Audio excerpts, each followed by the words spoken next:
Hola, buenas noches. Bueno, muchas gracias por venir a esta actividad que dimos en llamar Extensión de la Vida sobre Cuerpos y Economías. Esta es una actividad que organiza Daniel Antar a través de Amigos de APA, que es una instancia de la institución que busca convocar a quienes se interesen por distintos aspectos del psicoanálisis a nuestra institución para participar en distintas actividades. Participa también el Departamento de Adultos Mayores, que es un departamento de investigación de la Asociación Psicoanalítica Argentina, que coordina Alicia Diakovsky. Y también está integrado esta actividad por el Departamento de Psicosomática que conduce Isabel Ekel. Y también el Departamento de Psicoanálisis y Sociedad. Y quizás muchas veces con una falta de lazos de redes que le hacen sentir el tiempo de una manera oprobiosa. Hay algunos números en relación a la extensión de la vida. Desde 1900 hasta nuestros días, la esperanza de vida, según la Organización Mundial de la Salud, aumentó a aproximadamente 72 años como promedio mundial. En Japón, el promedio para la mujer son 86 años, en España 82, que es el mayor promedio de Europa, frente a números como 35 años de edad, que eran los que se llegaba a vivir en el año 1900 en los países industrializados. Claro, igualmente estos son números que hay que relativizar porque a principios del 1900 y épocas anteriores muchos niños morían al poco tiempo de nacer, ¿no? Con lo cual estos números se relativizan. Lo cierto es que igualmente, merced a los avances tecnológicos médicos y a políticas sanitarias, la extensión de la vida nos puede llegar a hacer vivir cada vez más allá de los 80 años. Incluso algunos dicen que hoy ya están naciendo aquellos que van a vivir 120 años. Uno de los puntos centrales, pensando en esta actividad, tiene que ver con la supresión de la utilidad del ser humano al haberse vuelto una herramienta del sistema capitalista, donde lo único que importa es la productividad, ¿no? Como decía antes, los contactos superficiales, rápidos, todo el mundo está ocupado, todo el mundo está apurado, pensando en la supervivencia económica y sin tiempo para poder generar vínculos. Obviamente esto también tiene que ver con la producción de subjetividad epocal, donde la soledad no alcanza solamente a los adultos mayores, sino que también alcanza a los adolescentes, ¿no? Incluso hoy se habla ya no del nido vacío, sino del continente mental vacío, es decir, esos hogares donde el continente mental de los padres no contienen el psiquismo de los hijos.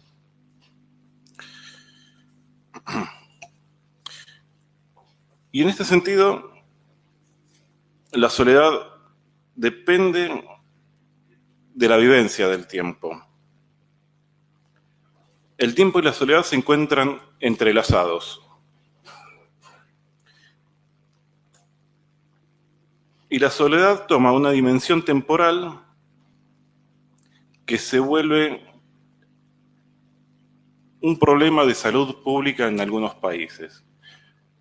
En Inglaterra, ya hace 2 años, se creó el llamado Ministerio de la Soledad, debido a que el 13% de la población, 9 millones de personas, no tienen contacto con otras personas a nivel social. Incluso se calcula que aproximadamente 200.000 personas en el Reino Unido no han hablado con nadie en los últimos años, al momento de la encuesta.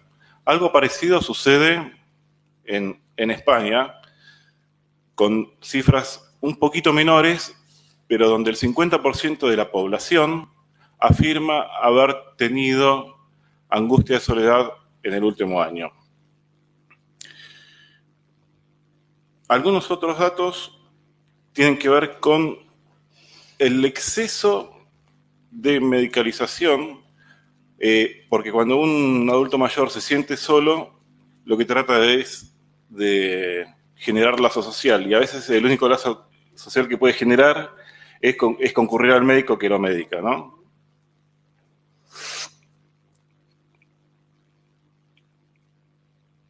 Y en este sentido también hay datos interesantes que son investigaciones duras que se han hecho en universidades de Estados Unidos, también de Inglaterra.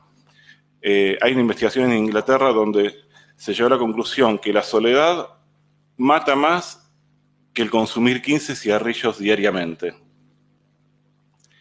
Y un estudio entrelazado sobre más de 33 investigaciones en Estados Unidos dio cuenta de que esta situación de soledad genera enfermedades cardíacas, ¿no?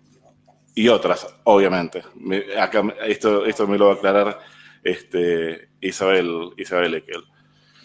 Para terminar, bueno, esta cuestión de la soledad no es un tema que solamente sea de adultos mayores, sino que también incide en gente que tiene 40 años, 40, 45 años, cada vez con más incidencia. Esto también surge a partir de un estudio que se hizo en Estados Unidos, donde se habla de soledad crónica. Bueno, estos son algunos números, algunas problematizaciones que tienen que ver con cómo poder enfrentar esto que ahora sería una epidemia, ¿no? La soledad, con efectos que tienen que ver con impactos en el cuerpo, impactos en el sistema sanitario, impactos también en la cuestión de la economía a nivel de lo que son sistemas de jubilación. Cada vez desciende la tasa de natalidad y aumenta la longevidad, con lo cual también estamos en otro problema, ¿no? Y yo creo que desde un punto de vista utilitario, no creo que a los políticos les interese mucho la cuestión de la soledad, pero empieza a observarse, por lo menos desde el punto de vista utilitario, que invertir en esta problemática genera ahorros a nivel de inversiones en salud pública. Así que bueno, esto es como para iniciar el diálogo, y no sé quién de ustedes quiere empezar. ¿Isabel? Empiezas. Isabel Eckel. Psicosomática empieza. Bueno, empieza psicosomática. ¿Qué tal? Buenas noches. Bueno, de todos modos voy a comenzar por algunas cuestiones que vos planteaste, bastante parecidas, y que tienen que ver con la expectativa de vida, y es así. Yo empecé por el aumento de la expectativa de vida y la baja natalidad generan nuevos dramas sociales que preocupan a los gobiernos. Y algo que vos referiste también, 200.000 británicos no hablaron con nadie en un año para tratar un tema que afecta profundamente a nuestra sociedad actual, donde asistimos a una menor cantidad de nacimientos, a la vez que a la expectativa de vida mucho más prolongada que años atrás, así como al aumento del número de personas que viven en soledad.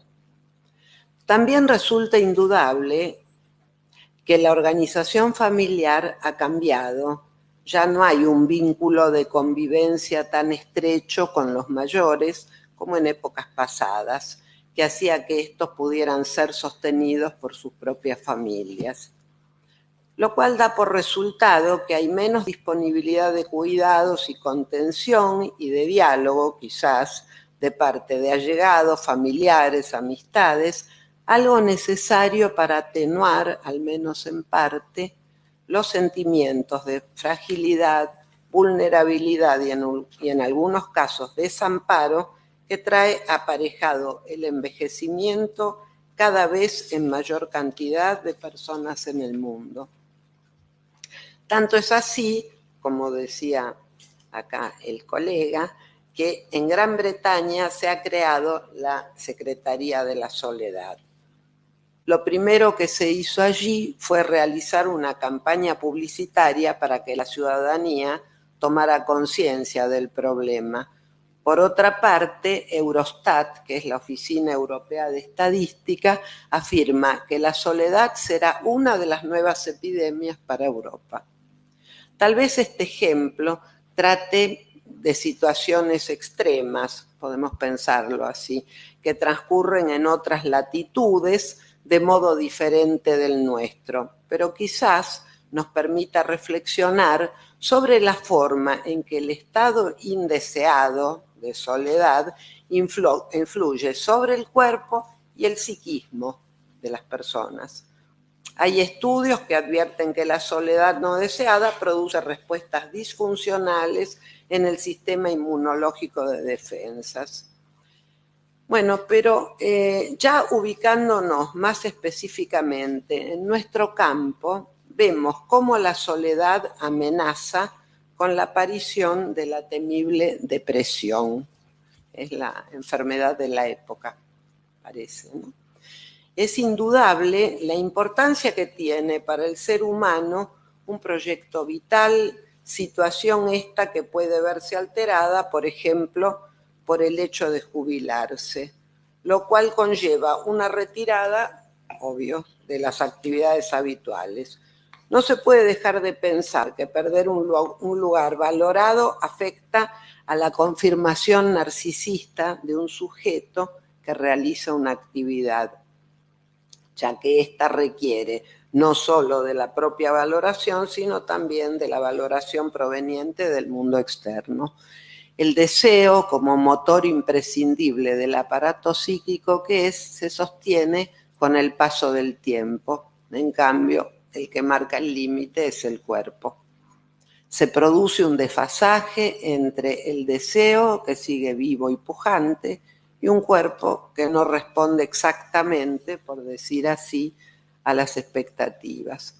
Desde este punto de vista es fácil pensar en una herida narcisista. Se generan duelos que deben ser elaborados, ya que el no hacerlo puede dar lugar a depresiones en la psique, como conocemos clásicamente a las depresiones, o en el cuerpo manifestadas como somatosis.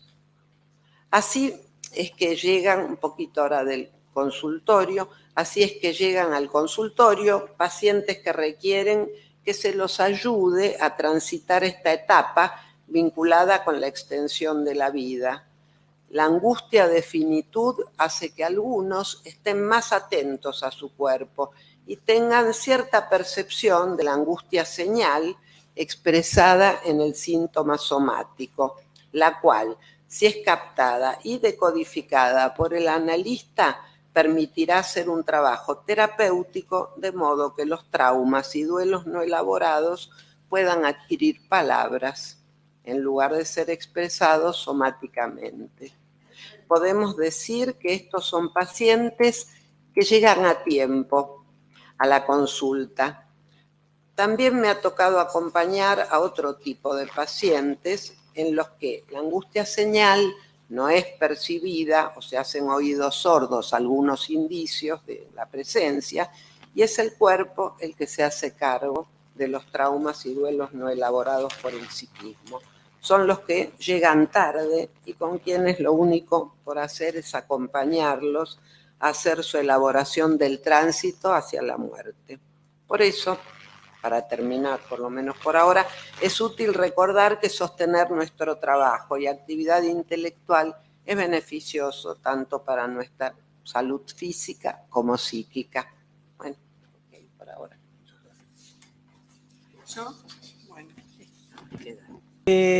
Yo empezaría con un ejemplo de la semana pasada, que una paciente de 80 años me dice que fue a tomar un café para que pudiera hablar con alguien o alguien le hablara, que era la moza que le servía la mesa.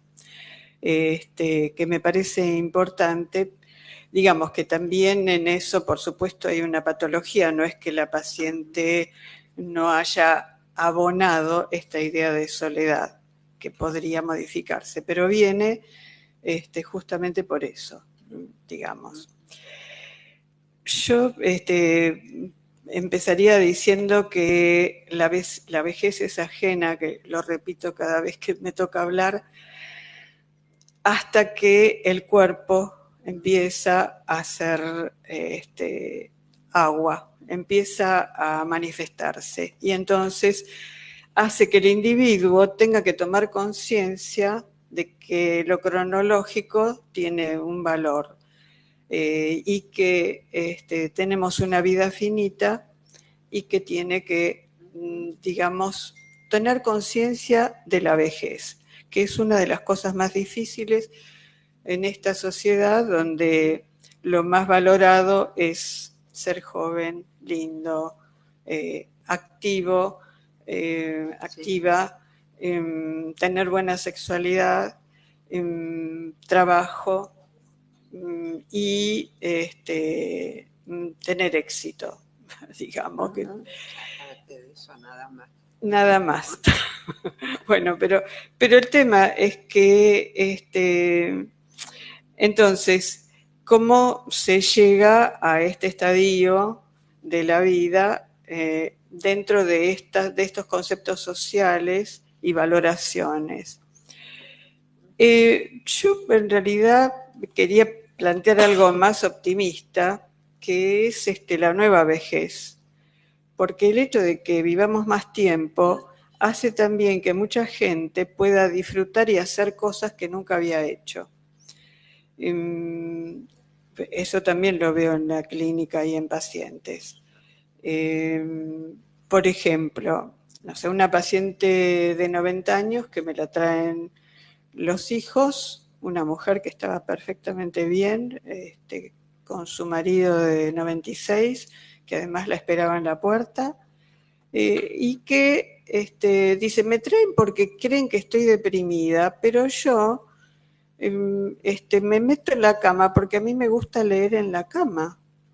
Y y lo que leía no eran pavadas, estaba leyendo libros excelentes. Y bueno, y que no tenía tantas ganas de cocinar, porque había cocinado demasiado toda su vida, cosa que no me pareció que fuera deprimente. Digamos, traigo estos ejemplos porque no es tan sombrío en esta época donde hay muchas posibilidades para los viejos en los centros de vejez, en los centros de jubilados, donde hay actividades preparadas especialmente, no funcionan mucho realmente.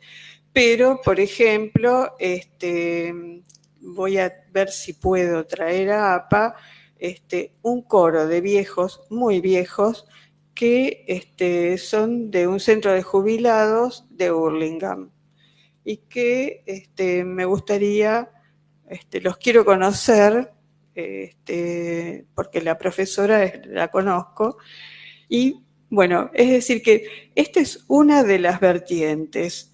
El otro tema es que, bueno, narcisísticamente, la vejez produce demasiados duelos que hay que asumir. El cuerpo, el cuerpo de la vejez es lo que anuncia. A ver, hoy vi un paciente que está llegando a los 80 años, pero es una persona activa que hace natación, anda en bicicleta, está perfecto físicamente, y entonces él no es ningún viejo, él está bien, y además labura y tiene trabajo, entonces hace que la vejez se vea de otra manera. La expectativa, digamos, desde lo psicoanalítico, sería, primero, desactivar lo que quizá en su momento Freud, que en una época donde la gente vivía hasta los 50 años, él decía que no eran analizables a partir de los 50 años, pero el tiempo cambió. Nos quedaríamos sin analistas también, y nosotros que digamos, hablemos de nuestras edades. A ver, muestro que yo no puedo escribir en una máquina, nunca pude. Entonces, escribo con letra cursiva, ¿no? Después lo puedo pasar a la máquina, pero yo no puedo escribir en una máquina. No hay manera de que pueda hacer eso. Puedo escribir en la computadora, pero mandar mensajes o un texto pequeño, pero si quiero escribir y pensar, no puedo. Estas son las cosas que nos desconectan un poco de la era tecnológica a los viejos, y no es mala palabra, asumo la vejez. Pero lo que esperaría, digamos, es que los viejos consulten, a veces los traen los hijos y algunos vienen porque quieren, es decir, una paciente de 86 años que vino porque que la hermana que había sido paciente mía me recomendó y porque ella tenía muchos dolores y con todo lo que tomaba no se le iban. Y realmente los dolores eran dolores de la vejez, ¿no? De la viudez, de la vejez, de la soledad. Y sacando toda la medicación estaba mucho mejor. Y además la relación con un nieto que le dijo, abuela, fumate un porro. Y con eso se te va. Y creo que eso hace, digamos, modificar también familiarmente el lugar del viejo, que empieza a ser desechable. Esta señora empezó a cocinar para los nietos, a hacer otras cosas. Claro, ya no podía trabajar, pero en fin. Había notado varias cosas. Sí, por eso quería hablar de la nueva vejez, porque hay muchos viejos que hacen cosas que nunca habían hecho. Por ejemplo, pacientes que empiezan, está jubilada, no, nadie le da bola. Entonces empezó a estudiar pintura y está enloquecida. Otro se puso a estudiar matemáticas porque era lo que lo apasionaba. Esto de poder seguir estudiando, haciendo, es el mejor remedio para cuidar el cuerpo, para no enfermarse. Bueno, yo dejo. Qué interesante lo que estoy escribiendo. No, pues después seguimos. Bueno. Seguimos. Y mantenerla. Bien. Bueno, encantado que esta noche nos convoque un tema tan trascendente como preocupante. Encantado también que 4 espacios de nuestra querida institución nos demos cita para abordarlo junto a ustedes. Como verán, el título de esta convocatoria es sugerente. Extensión de la vida sobre cuerpos y economías. Muchos son los temas que emergen, se agolpan y cuestionan en torno a la vejez. Una vejez progresivamente más relativa. La vida se prolonga cada vez más.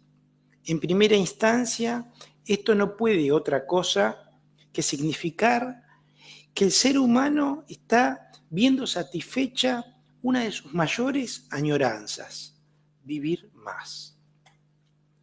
Hay algo que se llamaba el proyecto Gilgamesh, del cual habla Harari en su libro, y tiene que ver con esto y se está concretando. Y sí es posible vivir para siempre. Pero enseguida vemos surgir, cual nubarrones, las complejas cuestiones que ello implica y que, bueno, mis colegas ya pudieron decir algunas. ¿Estamos los seres humanos en el terreno de lo individual en condiciones psíquicas de tolerar la idea de una gran extensión de la vida? ¿Acaso ello no implica para muchos la prolongación de su sufrimiento, sea este psíquico, físico, social o económico? Y en el caso de que lo estuviéramos, de que estuviéramos preparados, ¿cuáles serían esas condiciones? ¿Las podemos determinar? ¿Somos capaces de determinarlas? Sabemos hasta hoy que hay un desfasaje muy grande todavía entre la extensión de la vida y la calidad capaz de acompañarla. Una enorme cantidad de enfermedades pueden así extenderse por muchos años en una especie de mantenimiento o pausa agónica para el sujeto y para los familiares. Asimismo, la inversión comprobada hasta la fecha, que tanto ha comenzado a preocupar a muchos estados, de la pirámide generacional, donde hay una significativa disminución de la natalidad por motivos diversos, intereses profesionales del hombre y la mujer, agravamiento de las situaciones económicas, en términos de supervivencia, etcétera, etcétera, donde todo eso está implicando la creciente situación de personas mayores que no cuentan ya con el apoyo de hijos o familiares cercanos en el momento de mayor vulnerabilidad de la existencia avanzada. Esto conlleva enormes dificultades, no solo para el individuo, sino para los estados que no pueden todavía dar una respuesta eficaz a dicha situación. Esta última cuestión implica, entre muchas otras cosas, que nos preocupa muy especialmente a los psicoanalistas, un planteo acerca de la situación de soledad a la que invariablemente se va exponiendo ese sujeto que envejece y que, viendo morir a muchos de los suyos, ya no tiene ni la suficiente fuerza física para emprender proyectos interactivos, ni los medios económicos con que sustentarlos, siendo en rigor de verdad que básicamente han quedado quizás hace tiempo fuera del dispositivo de producción laboral. Dicha cuestión constituye en el día de la fecha una gran preocupación en Europa. Bueno, ya acá lo han dicho todos ustedes, ¿no es cierto? La Secretaría o el Ministerio de la Soledad, algo así, que se ha creado, las estadísticas que muestran que personas, es escalofriante, no han podido tener un diálogo íntimo con nadie durante el lapso de un año. Y el psicoanálisis ha evidenciado que el mamífero humano es un ser deseante. O sea, que más allá de las importantes cuestiones de ver satisfechas sus necesidades biológicas, necesita realizarse en la relación con el otro. Subrayo la realización con el otro. Desde el nacimiento, su única posibilidad de humanizarse es en términos de ser social. La postulación freudiana de la noción de psicosexualidad alude justamente a la idea de que éste no solo es portador de una instintividad procreativa marcada por la especie, sino fundamentalmente de una pulsionalidad creativa en la relación con el otro, donde el placer no es mera descarga, sino intercambio fecundo en relación a una alteridad que lo trasciende.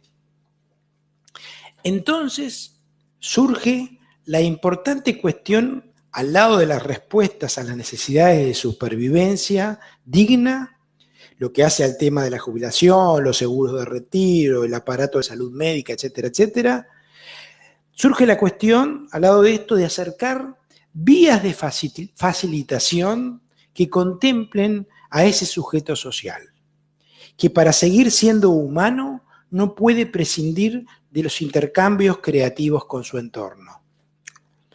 Así las cosas, si las cuestiones de economía material dado el título de esta convocatoria, si las cuestiones de economía material son fundamentales a la hora de diseñar una política de abordaje de semejante problema, no lo son menos aquellas que freudianamente llamaríamos de economía libidinal.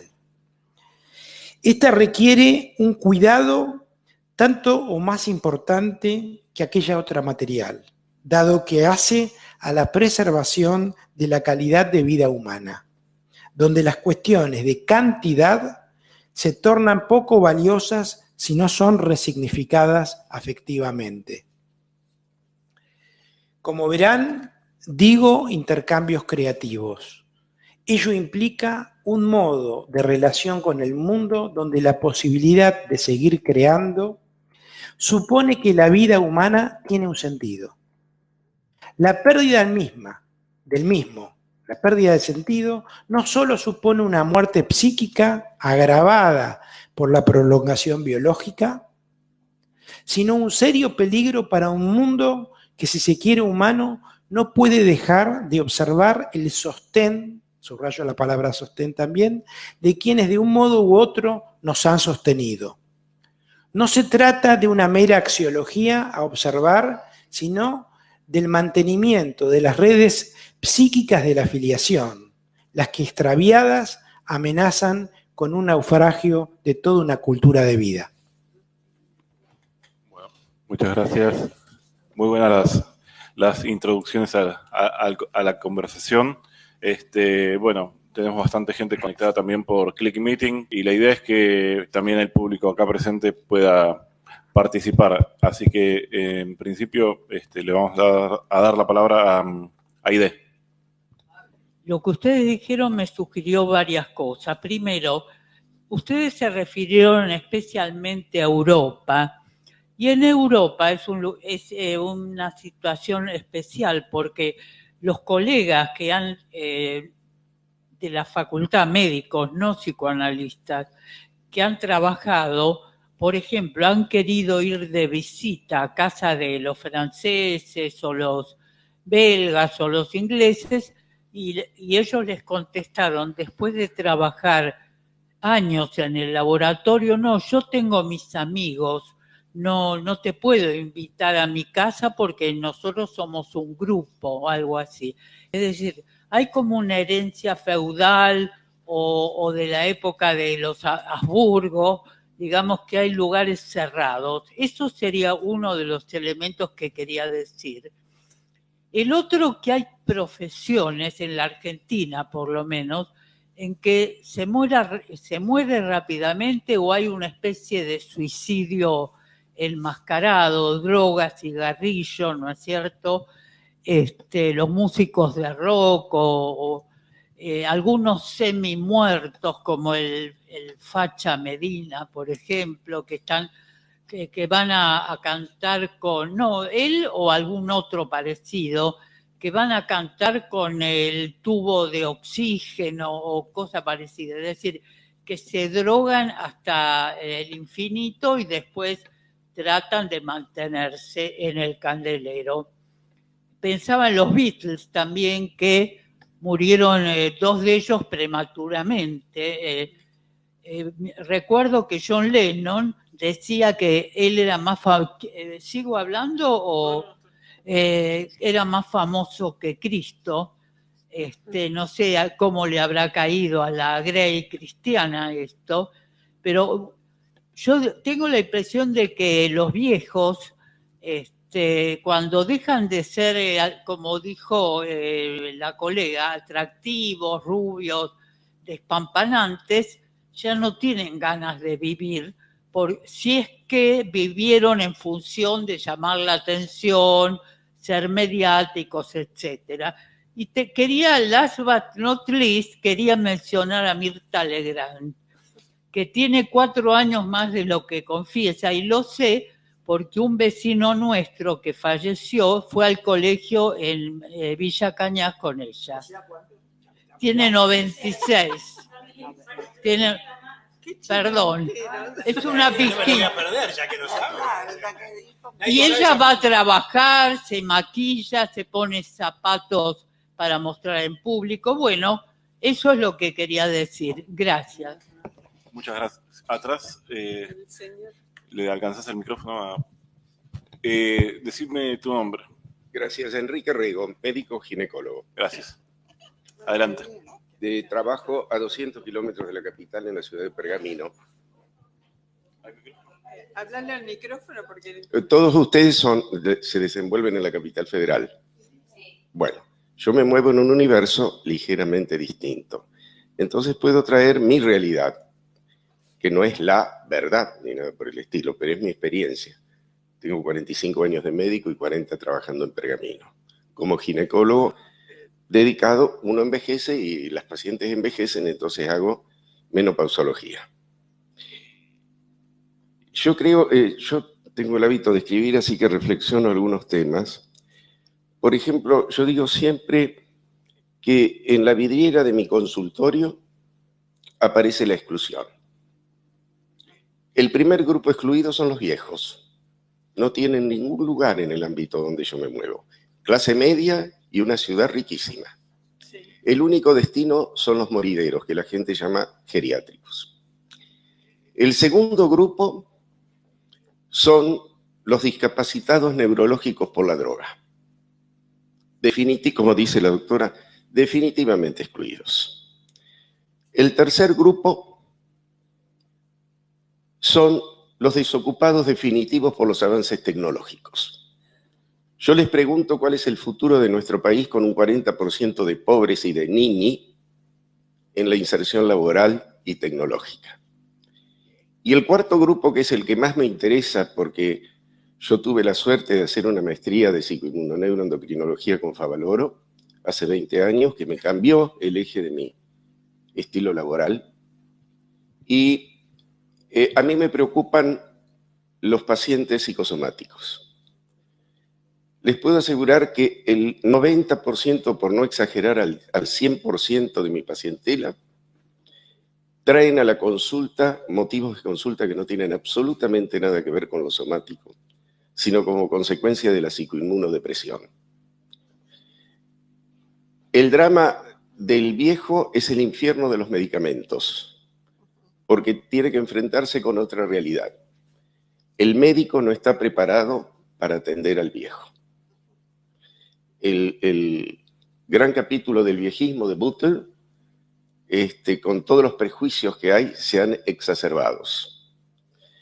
Yo no sé, ustedes pueden estar más al tanto que yo, pero en uno de los últimos libros que publicó Leopoldo Salvarezza, decía que su cátedra de tercera edad y vejez era una cátedra opcional. Si querían la cursaban, si no, no la cursaban. No sé la realidad actual. Pero Salvarezza decía, el lugar que la sociedad le da al viejo, si en nuestra facultad de psicología la materia de ellos es opcional. Pero todo este relato es para decir que yo creo que va a disminuir la expectativa de vida. Porque la calidad de vida... soy testigo, a mí no me lo cuentan, soy testigo en estos 40 años de la caída monstruosa. Escribí un artículo que lo titulé El estigma 65. ¿Qué significa tener 65 años? La jubilación automática, el abandono automático. Y la persona, por más que intente insertarse en la sociedad, pierde, ¿sabe qué? El escenario. Porque yo pertenezco a una generación que todavía conoció a los maestros de la medicina en el Hospital de Clínicas de Buenos Aires. Esos maestros los sostuvo el protagonismo, pero cuando por fuerza mayor se retiraron, terminaron siendo muertos vivos. Los conocí. La pérdida del escenario es el drama del adulto mayor. Yo no hablo del viejo, hablo del adulto mayor, del que a los 65 años deja de pertenecer. Ustedes no se imaginan, yo cumplí el 8 de marzo 70 años. Lo agobiante que es que todas las pacientes o conocidas me pregunten, ¿cuándo se jubila, doctor? No se jubiló, ¿me entienden? Es ese estigma. Yo hablo de la muestra de una ciudad a 200 kilómetros de la capital federal. Yo tengo mi hija que es psicoanalista en Capital Federal y muchas veces discrepamos en algunas posturas porque ella tiene la visión de la capital federal. Pero hay mucho para cortar, mucho, mucho.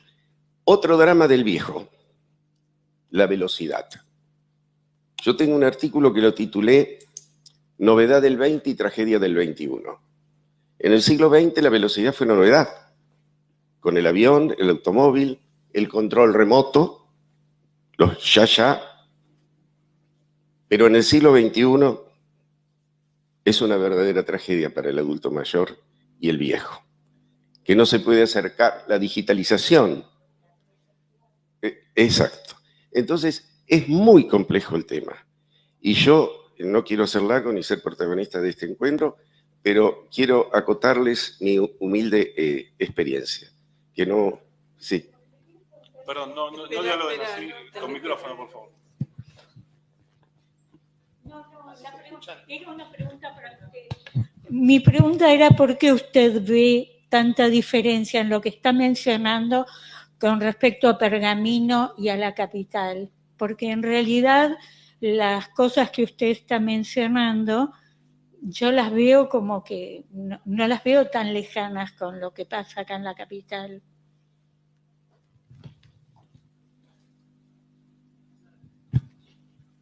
Nosotros tenemos una realidad que nos condena y condena a la generación de nuestros hijos y nietos.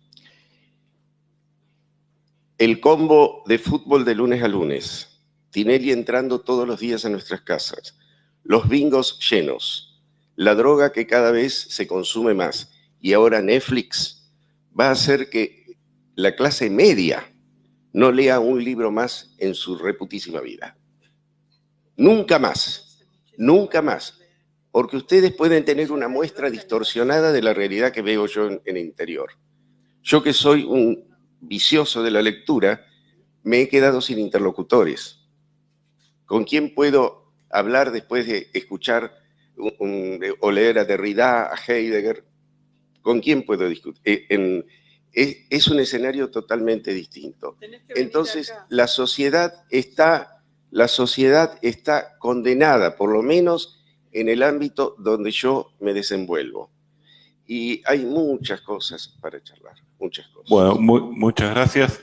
Creo que vos, Alicia, querías... Sí, yo quería decir algo porque, a ver, la convocatoria que se hizo para esta noche, fíjate que nosotros tenemos el Departamento de Adultos Mayores, así se llama. Es decir, que acá sí hablamos de los viejos y tenemos en cuenta.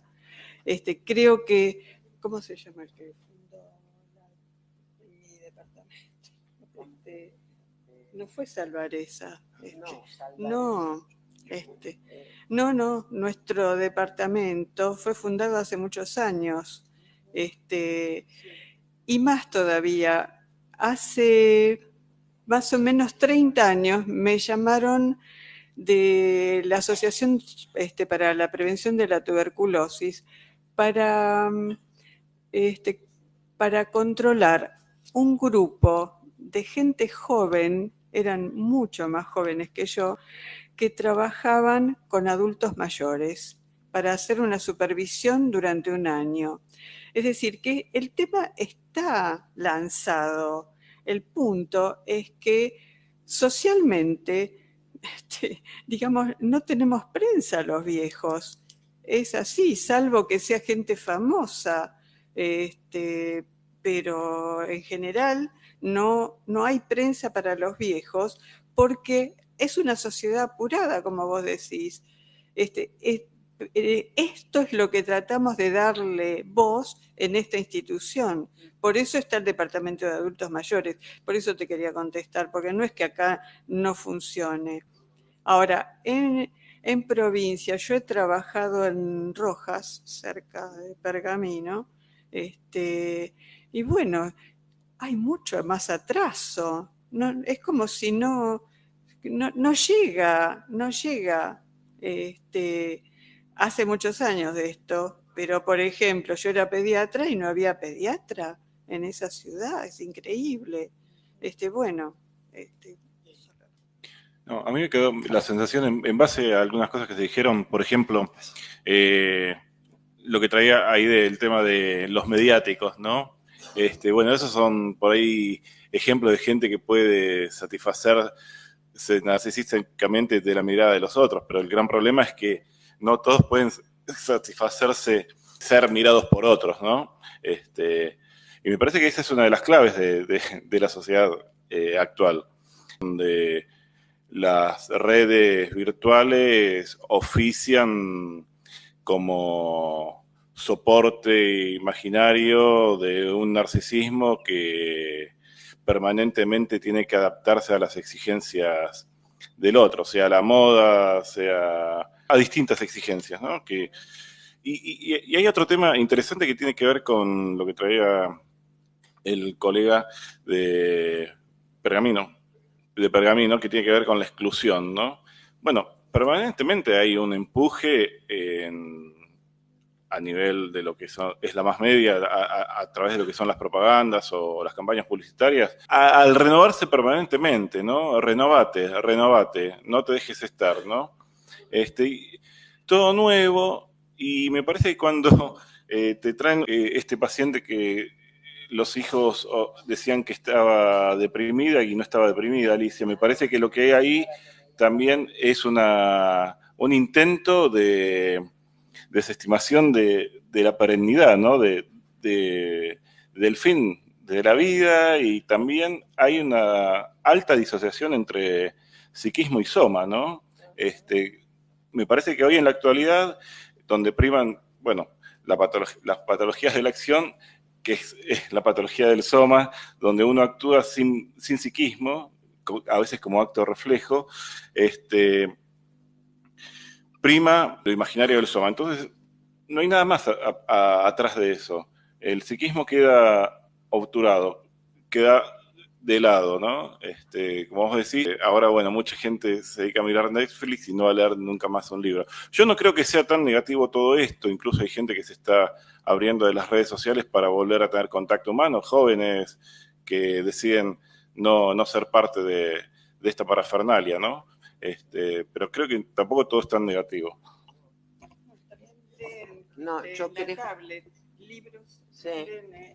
Compran los libros que son... Compran libros, que es más barato, el ebook, y los leen en la tablet. Yo prefiero el papel, pero de todas maneras, a ver, para hablar de eso, por eso mostré que escribo, no puedo escribir en la tablet o en la computadora, no puedo pensar y escribir ahí, solo puedo escribir automáticamente así. Yo quería decir... bueno. No, perdón, no dialoguen. Con micrófono, por favor, y Neto, espera que está hablando... No, una cosa en relación a lo que se está diciendo, ¿no? Creo que nosotros como psicoanalistas, digamos, como promotores, en el mejor de los casos, de cambio psíquico en la sociedad, ya que el psicoanálisis está saliendo cada vez más, ¿no es cierto? Se está animando a salir a intervenir en lo social. Creo que tenemos que, digamos, subrayar la importancia que lo que hacemos con la vejez, es lo que hacemos con nuestros padres, y no en vano Lacan habló del nombre del padre, ¿no es cierto? Creo que digamos, de lo que estamos hablando es de una gran denuncia, ¿no es cierto?, de lo que falla en el terreno justamente de lo simbólico. Vos hablabas de lo imaginario, ¿no? Hay como una saturación de lo imaginario, ¿no es cierto?, que me parece que retorna sobre esta idea de decir, ¿qué estamos haciendo? ¿No? Si lo que hacemos con los viejos me parece que es un espejo de justamente de lo que falla en el nivel simbólico de la juventud, ¿no? Entonces, tenemos que comprender que esto es una denuncia de una falla cultural en un punto, ¿no? Y bueno, después de una cosa más... quería decir algo. Yo destacaba la importancia que tiene para la persona, el adulto mayor, digamos, el que cumplió 65 años, en tener intereses además de el hecho de que se terminó la actividad, la que sea, a la que se dedique. Nosotros tenemos en realidad otro tipo de actividad que nos permite, mientras la cabeza más o menos funciona adecuadamente, digamos, podemos seguir trabajando.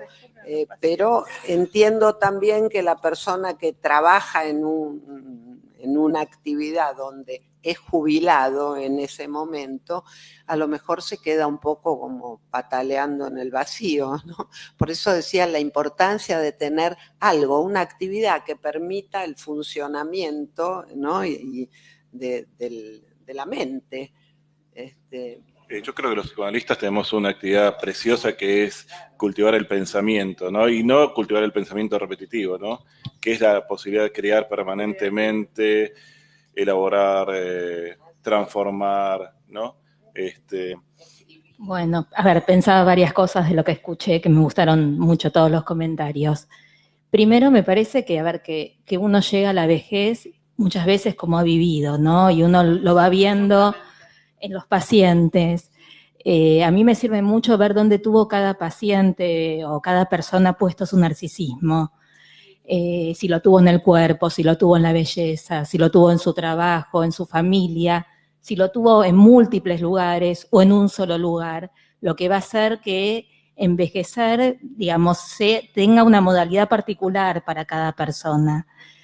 Eso es algo que lo veo mucho en el consultorio. Otra, me acuerdo de una paciente que estoy atendiendo que hace 3 años consultó justo cuando cumplió 70 años porque le habían hecho el cuento del tío. La habían llamado, que iban a cambiar, bueno, estos cuentos famosos, los billetes de roca, y la señora cayó, al otro día se iba de viaje a ver al hijo y, bueno, dio mucho dinero. Y me llaman los hijos como poniendo a la mamá ya que había entrado a la vejez. Querían saber si la madre tenía un deterioro cognitivo y empezando quizás a enojarse porque otra de las cosas que se ve es no solo como el desecho del adulto mayor, sino el enojo que produce, porque ver a los padres con cierto deterioro también trae como bastante enojo en los hijos, ¿no? Y pensaba lo último, como que quizás si uno va dialogando con el tiempo, en la medida que vamos creciendo, vamos a llegar, bueno, de diferente manera a la vejez, aceptándola que si lo negamos de alguna manera. Bueno, nada más. Es muy interesante eso de ir dialogando con la vejez, ¿no? Con el paso del tiempo. Claro, respecto al paso del tiempo, digamos que el cuerpo se modifica y la mente, ¿qué posibilidad hay de seguir pensando y que pueda madurar también mentalmente? Por eso lo que me quedaba en el tintero era la idea de la sabiduría de la vejez. Hay viejos de mierda y viejos sabios. Y bueno, trataremos de transformar el vino en un oporto rico y no en una porquería, no en vinagre. Bueno, yo creo que hay un elemento importante para agregar a esta travesía de la vida que tiene como la etapa el entrar en la tercera edad o en la vejez, que es el amor. Creo que a aquellos que, no sé, estaba pensando en mi abuela, en mi suegra que tiene 96 años y está lúcida. Hay mucha gente que a pesar de vivir situaciones como por ejemplo, en mi caso personal, ver a mi abuela de 85 años perder a su hijo, que era mi papá, y decir, yo tengo que ser fuerte porque tengo otros hijos. A mí me dio como una enseñanza muy importante, que es como el poder también el atravesar la tercera edad y lo que va a ser la vejez con el encuentro de uno mismo, con el poder desde más tiempo atrás, el poder bancarnos a nosotros mismos, el saber cuidar de nosotros mismos y por sobre todo tener en cuenta que hay un otro diferente a mí. Y esto tiene que ver con el amor. Una cosita. Creo que es interesante que como psicoanalistas podamos hacer una discriminación fundamentalmente en todos los terrenos, ¿no?, de las etapas evolutivas, pero fundamentalmente en el terreno de la tercera edad, porque bueno, aparte nos convoca este tema, que es la discriminación entre soma, digamos, y cuerpo erógeno. Casi es como distinguir entre instinto y pulsión, ¿no es cierto? Otra cosa importante, y en este sentido, es distinguir entre esquema corporal e imagen inconsciente del cuerpo. Hay un aporte muy interesante de una psicoanalista francesa, todos la conocerán, Françoise Dolto, que tiene escrito un libro muy lindo que es Imagen inconsciente del cuerpo, donde ella, ¿no es cierto?, nos muestra que un chico con cualquier discapacidad, y está el famoso caso Hiro de Winnicott, ¿no es cierto?, de chico de acidactilia, ¿no es cierto?, puede faltarle cualquier miembro del cuerpo, pero su imagen corporal inconsciente puede ser absolutamente total, ¿no es cierto?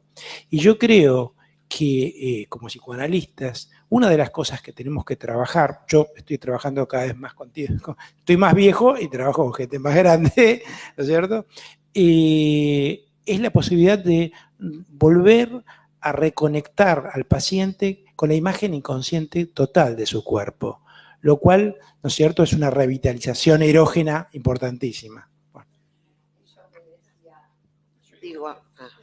Esto que decía Daniel es importante, ¿no? Justamente la necesidad de discriminar lo que es soma de cuerpo, o sea, soma es el cuerpo biológico, ¿no? Que son, yo me refería a los pacientes que llegan tarde cuando no registraron señales que el cuerpo manda y vienen a que uno los acompañe al buen morir, digamos así, ¿no? Estos serían los que el soma es el que se manifiesta, distinto del cuerpo, el cuerpo erógeno, ¿no?, donde tenemos otro tipo de fenómeno más histérico, más neurótico, funcionamiento neurótico, simbólico. Es una diferencia, me parece, importante de hacer, ¿no? Hay algo que quería agregar que me parece también fundamental y que no lo hemos tocado mal, ya que somos psicoanalistas, estamos en la Asociación Psicoanalítica, que es la sexualidad. Vos hablaste del amor, sí, pero la sexualidad en los viejos. Este es uno de los temas fundamentales. Digamos, en la mujer, en lo femenino, digamos, hay como una preparación previa a la vejez que tiene que ver con la menopausia, claro, que el cuerpo, la mujer tiene noción de su cuerpo, un esquema distinto o una posibilidad distinta de registro, porque el cuerpo todo el tiempo le da señales, desde la menarca, las menstruaciones, tiene que dar el pecho, los embarazos, y la menopausia, que ya le marca un inicio para otro tipo de futuro. En cambio, para los hombres es más dramático, justamente porque el hombre en nuestra sociedad está compelido a montones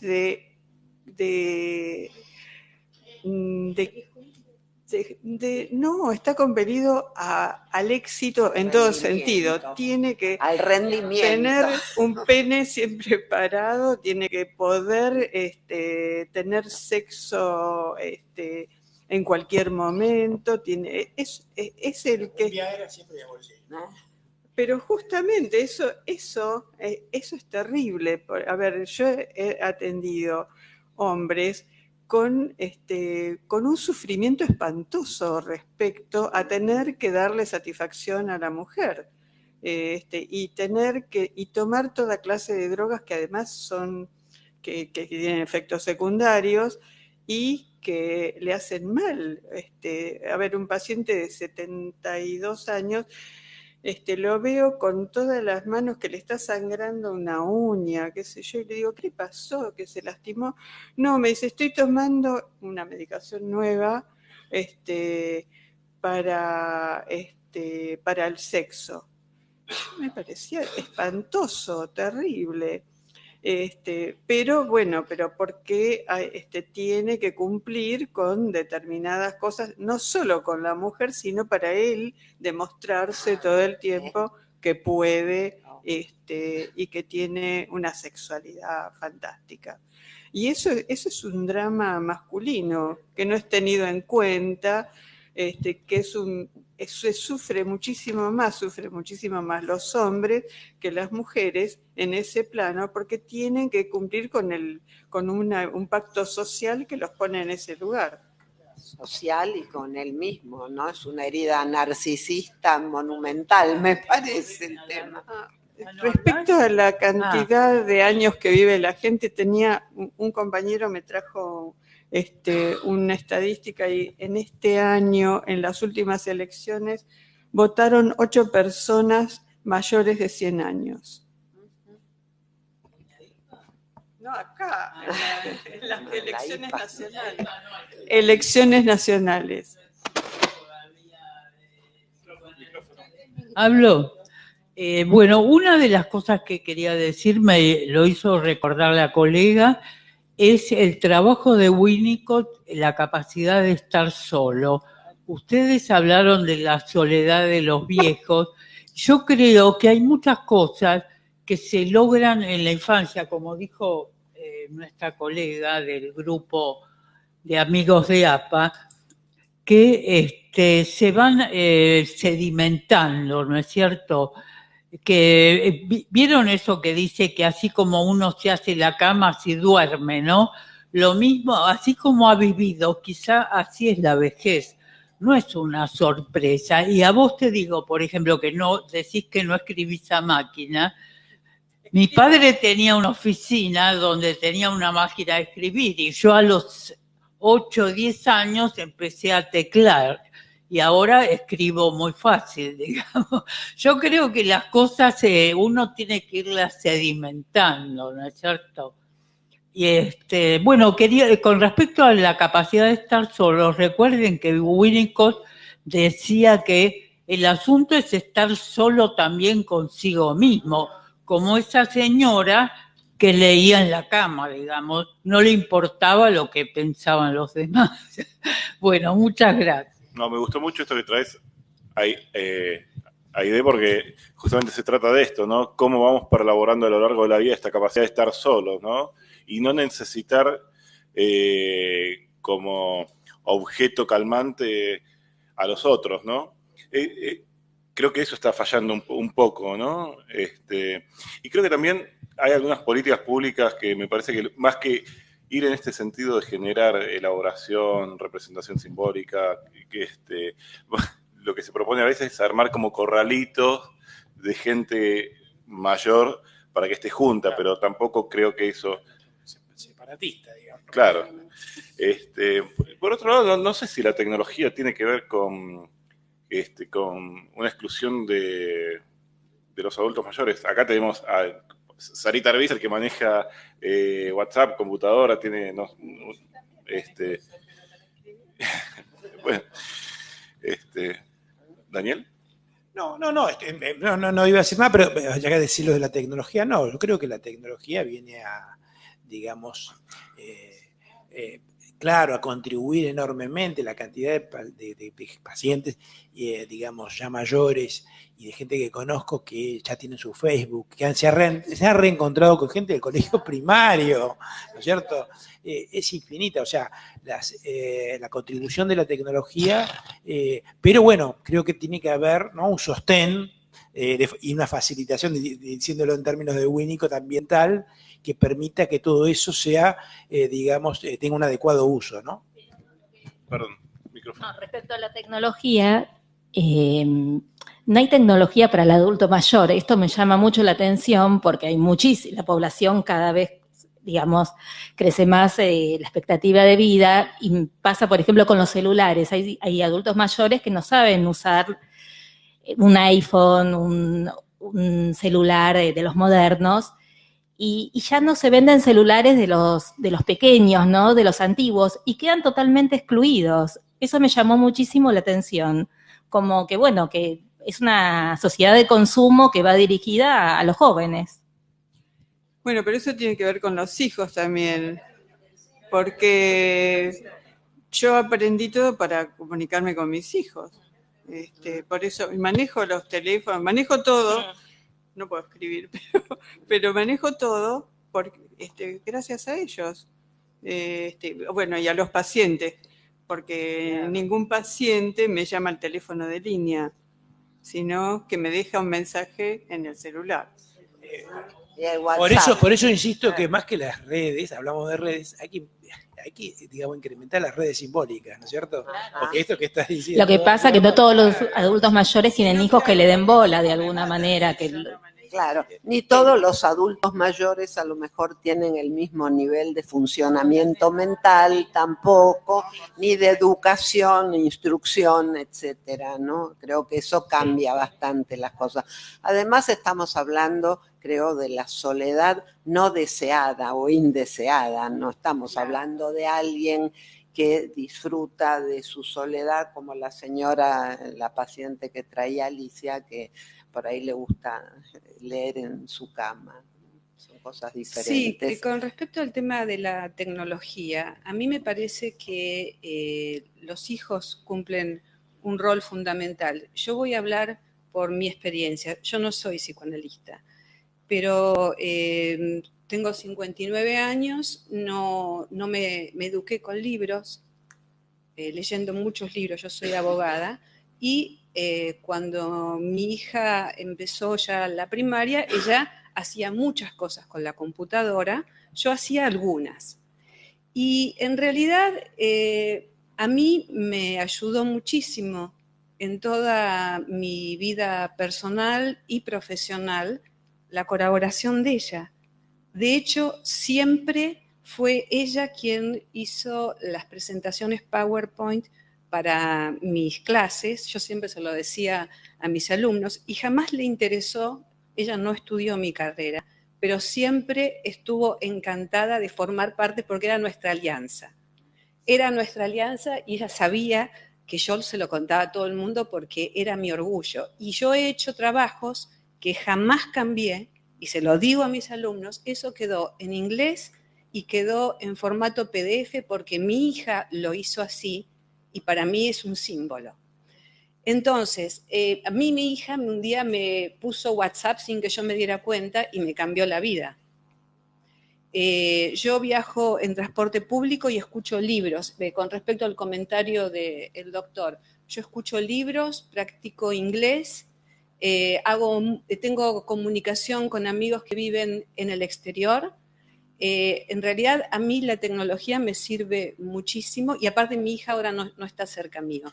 Y yo todo eso se lo debo a ella y a una, realmente, ella si estuviese aquí se enojaría mucho conmigo, pero realmente fue un cruce, ella me enseñó a mí. Y aparte se acercó a aquello que no nos es común, la carrera no nos es común, pero siempre trató de ser un puente para que yo saliera de esa dificultad. Entonces, a mí me parece que para los adultos mayores o para cualquier adulto, el vínculo del amor que se construye en la casa sirve, porque también los nietos ayudan a los abuelos cuando necesitan algo. Mis padres no tenían internet, pero sabían que se podía pedir algo. Pedí esto por internet, mandá un mail a España y pedí un catálogo. Entonces, yo creo que la familia tiene un rol en esto. Es fundamental esa conexión.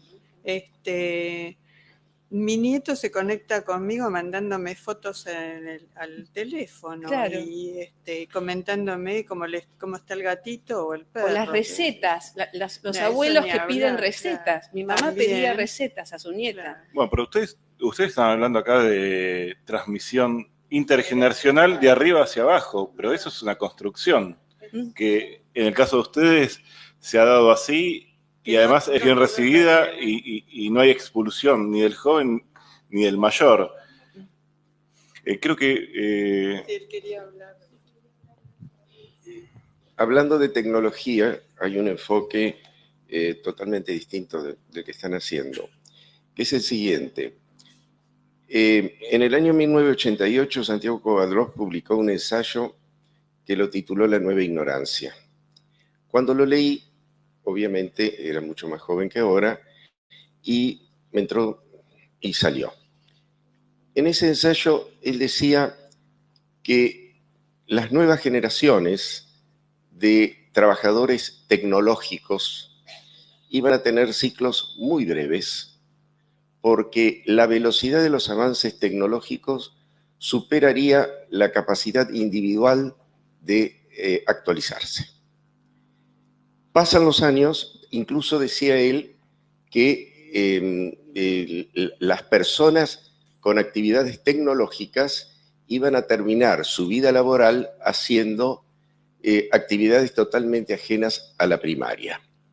Y postulaba o proyectaba la posibilidad de que las universidades generaran nuevas carreras para los de entre 45 y 55 años para recrearlos laboralmente. Pero, ¿por qué ahora me llega este tema de cerca?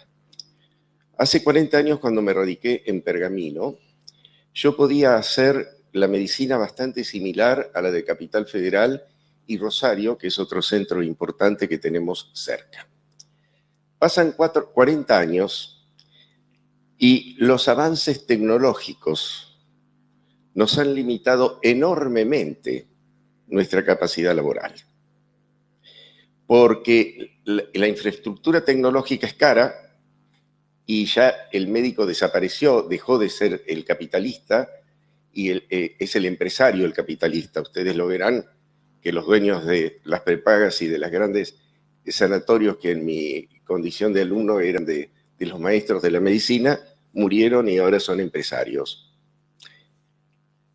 En estos momentos, ustedes no se imaginan la cantidad de colegas que están retirándose en el momento justo en que se pueden jubilar porque no pueden seguir trabajando, porque o no se tiene la infraestructura tecnológica adecuada o no se tiene el entrenamiento para los avances tecnológicos, especialmente la cirugía oncológica laparoscópica.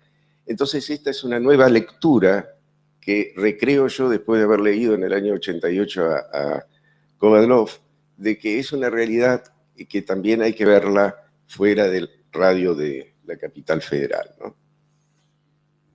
Sí, lo que pasa es que los diagnósticos seguimos haciéndolos de la misma manera, creo. A ver, yo tengo colegas que hacen clínica.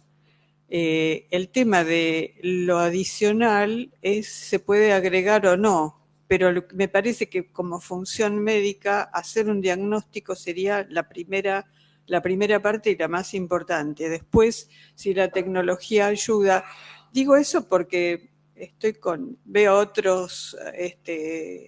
otros médicos que hacen clínica y lo que veo, la dificultad que veo en la clínica médica moderna, es que están atrapados por la tecnología y no hacen buenos diagnósticos. Eso es lo que me preocupa. Al revés, claro, la relación médico-paciente cambió. Bueno, estamos en el orden del hiperdiagnóstico, ¿no? Pero bueno, pero es parte de lo mismo. ¿Cómo se encara esta cuestión de la epidemia de la soledad, ¿no? A través de la creación de continentes simbólicos o a partir de, como decían hace un rato, la creación de corralitos para gente vieja. Pero también la La tecnología entra en nuestros consultorios cuando atendemos pacientes por Skype, por el teléfono celular. También tenemos pacientes que los atendemos así porque viven lejos, no es posible verlos como vemos al resto, ¿no? Y algunas veces también están acá y dicen, no me podés atender esta semana por el teléfono, por la máquina, ¿no? Quiero decir que también tiene su lado de utilidad y de ¿cómo? No, ya sé que no tiene que ver con esto, no te estaba contestando a vos, estaba tratando de rescatar algún valor que tiene la tecnología, ¿no? Si no está todo mal.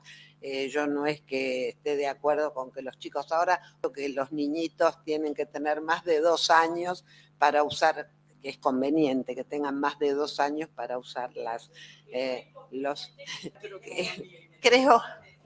Creo que sería mejor, como uno a veces ve en un restaurante, ¿no? La mamá con su teléfono, el papá con el suyo y el nenito chiquito con los dibujitos animados en su maquinita. Sería mejor que charlaran, ¿no? No, yo creo que lo que decías vos tenía que ver con la cuestión de cómo se le va sustrayendo a las personas la posibilidad de ser útiles, ¿no? Esto que vos decís es que se le quita como el sentido que tiene su trabajo, cómo va quedando expropiado de sus potencialidades, ¿no? Bueno, creo que también esto pasa un poco con las redes, ¿no? Donde el mediatizador con el otro es una computadora, ¿no? Y se van eliminando los contactos humanos. Bueno, nos están escuchando desde otros lugares. Tecnológicamente estamos llegando a otros ámbitos. Y no estamos tan solos. Bueno, hemos llegado al final de esta actividad. Muchas gracias. Nos vemos en la próxima actividad de Amigos de la Paz. I'm just sitting here. I got time. It's clear to see from up here. The world seems small. We can sit together. It's so beautiful.